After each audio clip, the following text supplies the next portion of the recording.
အားလုံးပဲမင်္ဂလာပါရှင်ဒီတစ်ခေါက်တော့ကျွတ်ကျွတ်မော့မော့လေးနဲ့ကလေးတွေအသေးဆွဲဖြစ်တဲ့အာလူးကြော်လုပ်တဲ့လုပ်နည်းလေးတစ်မျိုးပါကဲကျမရဲ့လုပ်နည်းလေးကိုကြည့်ကြရအောင်ပထမဦးဆုံးဒီအာလူးလေးတွေကိုအခွန်ခွာပြီးတော့ကျမပြုတ်ထားပါမယ်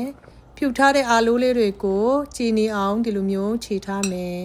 အားလုံးကြည်ကြည်ကလေးဖြစ်နေပြီဆိုရင်တော့ဒီထဲမှာပြောင်းကော်မုတ်ကိုနှစ်စွန်းထည့်ထားပါမယ်ပြီးရင်စနဲ့ငယ်ထည့်ပါမယ်ငရုတ်ကောင်းမုံကိုလည်းထည့်မယ်ဒါကတော့ငရုတ်တိအမုံပါနည်းနည်းထည့်ထားမယ်ပြီးတဲ့ခါကျတော့ချစ်သွန်ဖြူအမုံကိုထည့်ထားမယ်ဒါကတော့နန်ပါ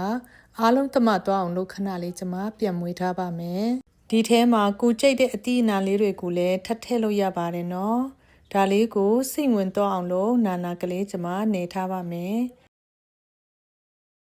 အခုလိုမျိုးအာလူးထဲမှာအရသာလေးတွေစိမ့်စိမ့်လေးဝင်သွားပြီဆိုရင်တော့ဒါလေးကိုဒီစက်ကိုပေါ်မှာတင်ထားမယ်ပြီးရင်ပြန့်ကလေးလှုပ်ထားမယ်ကတ်မသွားအောင်လို့စက်ကိုပြန်ပြီးအဖုံးပြီးတော့ဒါလေးနဲ့ပြားနေအောင်လိတ်ထားပါမယ်အခုလိုအနေထားလေးပြလေးရှိနေပြီဆိုရင်တော့ပုံစံလေးဖော်လို့ရနေပါပြီဒါလေးကိုအသုံးပြုမယ်ပြီးရင်အလဲမှာဒါလေးဒီလိုပုံစံလေးလုပ်ထားမယ်အခုကျွန်မလုပ်တဲ့ပုံစံလေးကတော့နှမျိုးပုံဖော်လို့ရအောင်လုပ်တဲ့လုပ်နည်းလေးပါနော်တကယ်ကိုလွယ်ကူပြီးတော့အလွန်အရသာရှိတဲ့နည်းလမ်းလေးပါဒီအလဲကအစံလေးတွေကိုဒီလိုမျိုးထုတ်ထားမယ်ဒါဆိုရင်တော့ကိုကြိတ်တဲ့ပုံစံလေးရနေပါပြီနော်ဒီအဖျားမုတ်သားလေးတွေကိုဖယ်ထားမယ်နောက်တစ်ခေါက်အဲ့လိုပဲကြံနေတဲ့မုတ်သားလေးတွေကိုလှုပ်ထားပါမယ်ကဲကြည့်ပါဦးအများကြီးရနေပါပြီဒါလေးကိုယူပြီးတော့စီထဲမှာကြော်ထားမယ်တကယ်ကိုလွယ်လေးပါနော်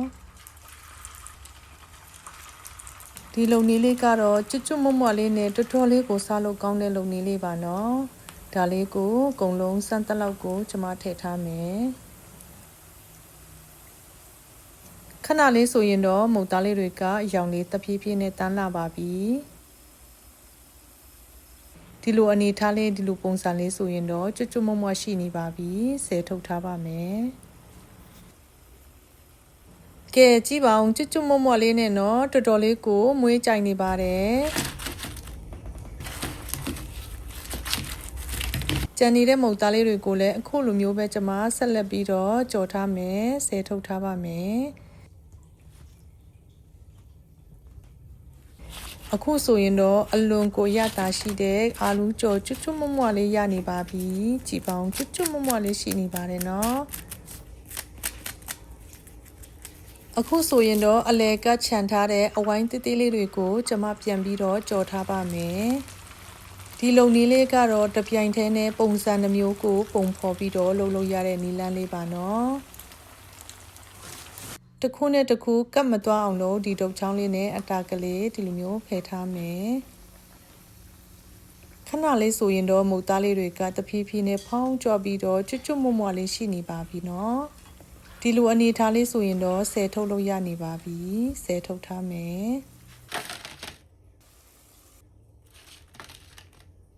ကဲကြည့်ပါဦးကျွတ်မွတ်လေးရှိနေပါတယ်နော်ဒါလေးကိုကြိတ်တဲ့အချင်းရည်တစ်မျိုးနဲ့ပဲဖြစ်ဖြစ်တွဲပြီးတော့စားသုံးလို့ရပါတယ်